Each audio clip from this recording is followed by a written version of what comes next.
걸음걸이만 보고 사람을 살릴 수 있다고요? 마치 영화 속 이야기처럼 들리시죠?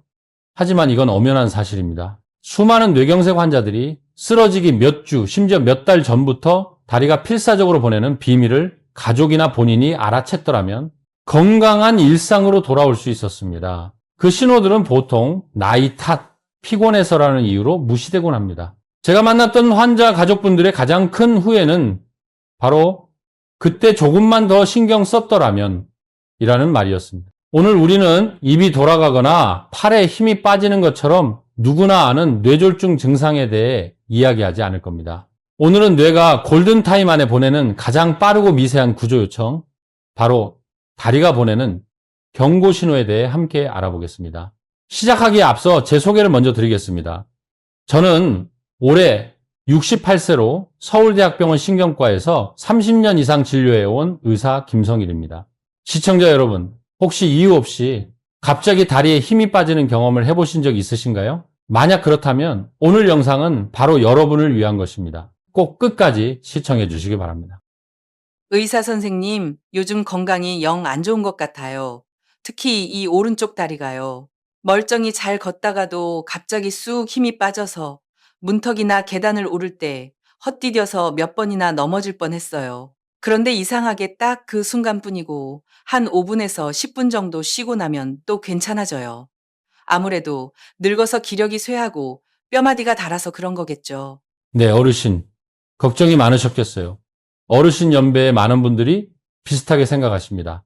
하지만 증상이 갑자기 나타났다가 또 완전히 사라진다는 점. 바로 이 부분이 굉장히 우려스러운 지점입니다. 그건 단순히 나이 때문이 아닐 수 있습니다. 방금 말씀하신 증상은 일과성 허혈 발작, 영어로는 TIA라고 부르는 증상일 가능성이 매우 높습니다.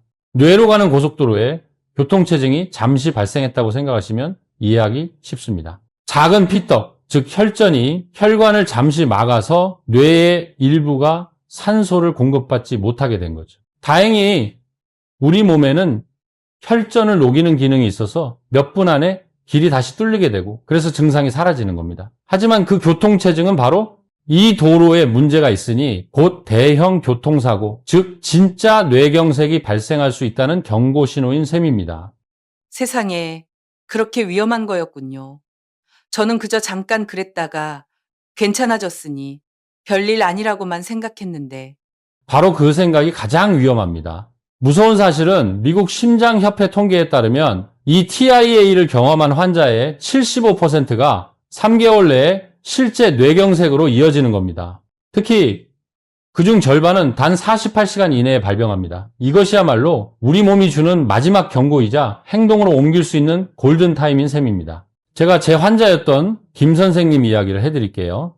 72세셨는데 TV를 보시다가 갑자기 오른쪽 다리에 힘이 빠졌지만 몇 분 뒤에 다시 걸을 수 있게 되셨답니다. 오래 앉아 있어서 다리가 저린 것이라 생각하고 자식들이 괜찮으시냐 물어도 손사래를 치셨죠. 정확히 이틀 뒤 그분은 오른쪽 반신이 마비되고 언어 능력까지 잃은 상태로 응급실에 실려오셨습니다.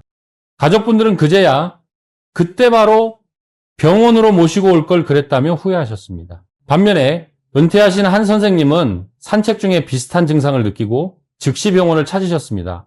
저희가 검사해보니 다리 움직임을 관장하는 뇌 부위에 혈액을 공급하는 주 혈관인 전대 뇌동맥에 작은 동맥 경화반이 발견되었고 시기적절하게 치료할 수 있었습니다. 지금 그분은 건강하게 세계 곳곳을 여행하고 계십니다. 같은 신호였지만 결과는 완전히 달랐죠. 어르신, 힘이 빠지는 것 외에 다리에 개미가 기어가는 것처럼 저릿저릿하거나 마치 두꺼운 소미를 걷는 것처럼 바닥이 제대로 느껴지지 않는 등 내 다리가 아닌 것처럼 감각이 둔하게 느껴지신 적은 없으신가요? 네, 선생님.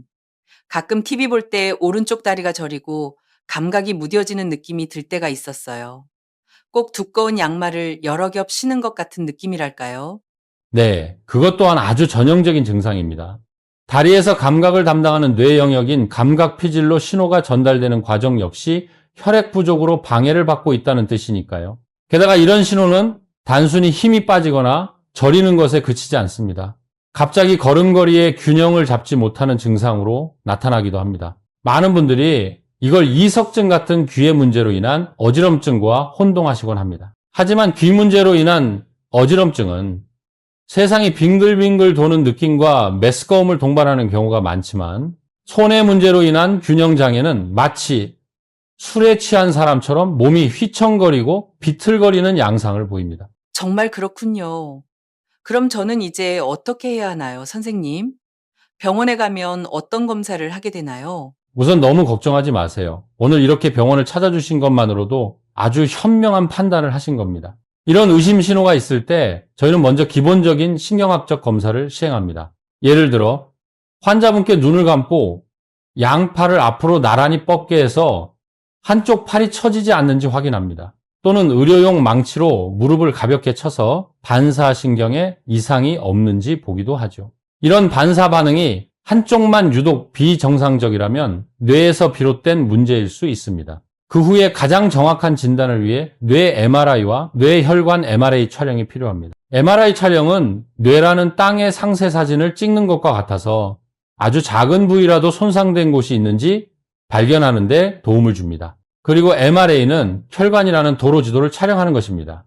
이를 통해 혈관이 좁아지거나 막힌 곳 또는 위험한 동맥경화반이 있는지를 명확하게 확인할 수 있습니다. 김 선생님, 검사 결과가 나왔습니다. 이쪽을 보시죠. 이것이 선생님의 뇌 MRI 사진입니다.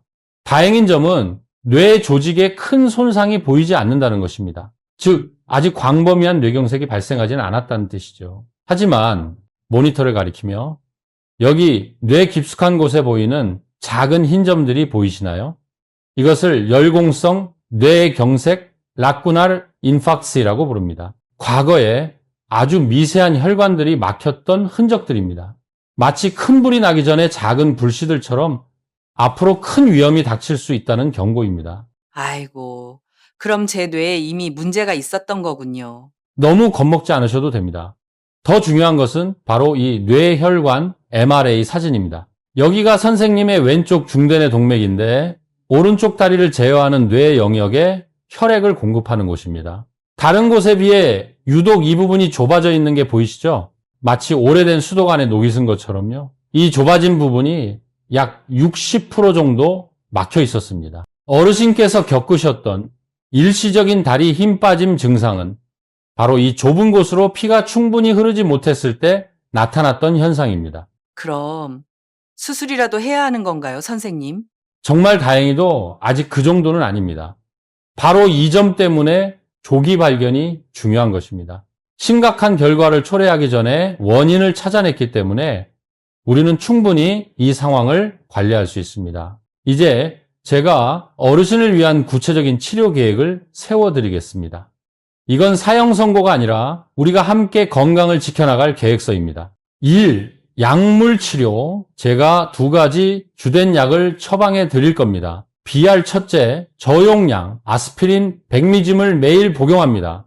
이 약은 혈액 속 혈소판들이 서로 엉겨붙는 것을 막아주는 역할을 합니다. 비유하자면 좁아진 길목에서 위험한 피떡 혈전이 생기지 않도록 혈액을 더 매끄럽게 만들어주는 것이죠. BR. 둘째, 스타틴 계열 약물인 아토르바스타틴 20mg을 매일 복용합니다. 많은 분들이 이 약을 단순히 콜레스테롤을 낮추는 약으로만 알고 계십니다. 하지만 더 중요한 것은 이 약이 현재 어르신의 혈관벽에 있는 동맥경화반을 보강하고 안정시켜서 그것이 터지거나 완전히 혈관을 막아버리는 것을 예방하는 효과가 있다는 점입니다. 이 생활습관 개선, 약은 전쟁의 절반일 뿐입니다. 나머지 절반은 전적으로 어르신께 달려 있습니다. BR 식단, 짠 음식을 줄이셔야 합니다. 된장찌개나 김치찌개 같은 국물 요리는 건더기 위주로 드시고 국물은 되도록 적게 드세요. 기름진 음식을 줄이는 대신 녹색 채소와 고등어 같은 등푸른 생선을 더 많이 섭취하셔야 합니다. BR 운동, 무리하실 필요 없습니다. 매일 30분씩 일주일에 5일 정도 빠르게 걷는 것이 가장 좋습니다. BR 가정 내 관리, 매일 아침 일어나셔서 혈압을 확인하셔야 합니다. 저희의 목표 혈압은 130/80 미만으로 유지하는 것입니다. 이건 어려운 숙제가 아니라 더 건강하게 살기 위한 새로운 습관입니다. 한 달 뒤에 다시 뵙고 경과를 확인하도록 하겠습니다, 어르신. 만약 본인이나 가족이 비슷한 증상을 겪고 있다면 숫자 7을 단순한 노화 현상이라고 생각한다면 숫자 3을 댓글로 남겨주세요. 함께 이야기 나눠봅시다. 시청자 여러분, 우리 몸은 절대 거짓말을 하지 않습니다. 다리는 단순히 우리 몸을 지탱하는 기둥이 아니라 뇌의 언어이기도 합니다. 아주 잠깐 스쳐 지나가는 저림, 한번 헛디딘 발걸음, 평소와 다른 힘 빠짐 등 다리가 보내는 가장 작은 신호에 귀를 기울이는 것이 우리의 소중한 뇌를 지키는 최고의 방법입니다. 괜찮겠지라는 안일한 생각과 망설임이 당신과 소중한 가족의 생명을 구할 골든타임을 앗아가게 두지 마십시오. 오늘 저를 찾아오신 환자분은 제때 오셨기에 정말 다행입니다. 저는 이 영상을 보신 모든 분들이 각 가정의 현명한 주체가 되시기를 바랍니다. 앞으로도 중요하고 유익한 건강 정보와 실제 이야기들을 놓치지 않으시려면 지금 바로 구독과 알림 설정을 눌러주세요. 시청자 여러분 모두 건강한 하루 보내시길 바랍니다. 감사합니다. 다음에 또 뵙겠습니다.